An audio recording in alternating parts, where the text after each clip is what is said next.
গোপন সংবাদের ভিত্তিতে আবারও আগরতলা শহরে নেশা কারবার চক্রের সঙ্গে জড়িত টোটাল 5 জনকে আটক করেছে পূর্ব আগরতলা থানার পুলিশ। এর মধ্যে একজন মহিলাও রয়েছে। আগরতলা টাউন হল সংলগ্ন এলাকা থেকে গোপন সংবাদের ভিত্তিতে পূর্ব আগরতলা থানার পুলিশ 4 জন ব্রাউন সুগার বিক্রেতা যুবককে আটক করেন এবং তাদের জিজ্ঞাসাবাদ করে কিন্তু আরো একজন মহিলা ব্রাউন সুগার বিক্রেতাকে আটক করলেন। এবং এই বিষয়ে পুরো ঘটনাটা জানালেন সদর এসডিপিও দেবপ্রসাদ রায়। আমরা শুনবো দেবপ্রসাদ রায় কি বলছেন। সেটা ধারাবাহিকভাবে চলছে, এটা আপনারাও দেখছেন। এবং আজকেও সকালবেলা পূর্ব থানা ওসি রানা চ্যাটার্জি গোপন সূত্রে জানতে পারে যে গোলাপ বাগান এলাকায়, তো জানি সেটা কিছু ছেলে ড্রাগস বিক্রি করার উদ্দেশ্যে অ্যাসেম্বল হয়েছে। তো সে অনুযায়ী রানা চ্যাটার্জির সঙ্গে সমরেশ, তারপর সৈকত দাস, সৈকত দেব এবং মহিলা সাব ইন্সপেক্টর কমলা মুরাশি এবং অন্যান্য স্টাফ একটা টিম সঙ্গে প্লেন ক্লথেও ছিল। ওইখানে গিয়ে রেড করার পর 4 জনকে ধরতে পারে এবং ওদের সাথে বাইকও ছিল। ওরা পালিয়ে যাওয়ার চেষ্টাও করেছে। তো ওদেরকে ধরার পর ওদের কাছ থেকে 4টে পাউচ পাওয়া গেছে ব্রাউন সুগার।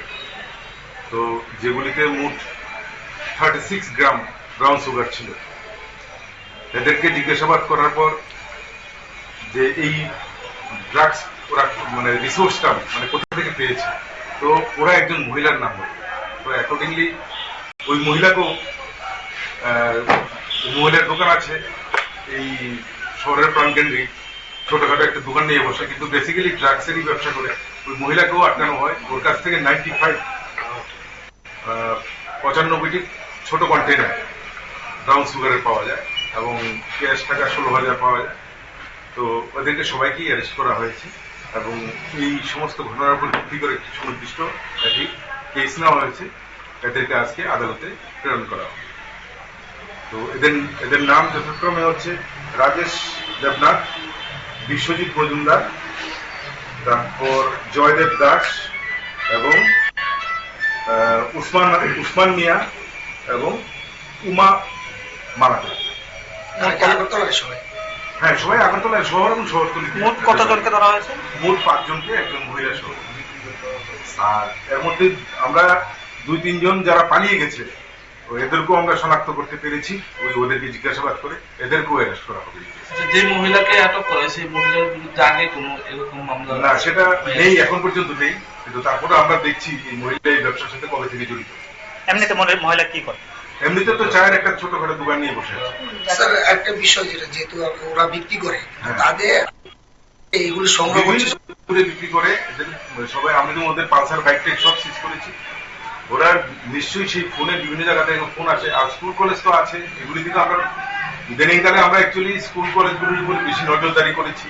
তাই এরা অন্যান্য জায়গাগুলিকেও বেছে ওরা ব্যবসাটাকে এইভাবেই করার চেষ্টা করছে। যেহেতু মহিলা পেয়েছেন, কদিন আগে একজন মেয়েও পেয়েছিলেন, তাহলে তারা বা মেয়েরা বলতে গেলে তো এরকম গ্যাংগুলো কি আপনার এই সমস্ত বিজনেস বা এই ধরনের র্যাকেটের ক্ষেত্রে কোনো জেন্ডার ফ্যাক্টর করে না, ছেলে মেয়ে কোনো ফ্যাক্টর করে। এখানে হচ্ছে ওরা পয়সা রোজগারের জন্য এরা সবই করছে।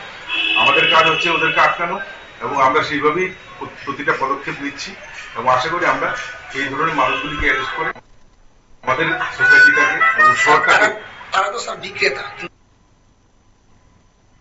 পুরুষের পাশাপাশি এখন কিন্তু মহিলারাও পুরুষদের সঙ্গে পাল্লা দিয়ে নেশা কারবার চালিয়ে যাচ্ছে। নেশার রমরমা বাণিজ্য কিন্তু চালিয়ে যাচ্ছে পুরুষদের সঙ্গে মহিলারাও। আবারও আটক হয়েছে একজন মহিলা। আগরতলা টাউন হল সংলগ্ন এলাকা থেকে 4 জন যুবককে আটক করেছে পূর্ব আগরতলা থানার পুলিশ। গোপন সংবাদের ভিত্তিতেই আটক হয়েছে এবং তাদেরকে জোর জিজ্ঞাসাবাদ চালানোর পর কিন্তু একজন মহিলাকেও আটক করা হয়েছে।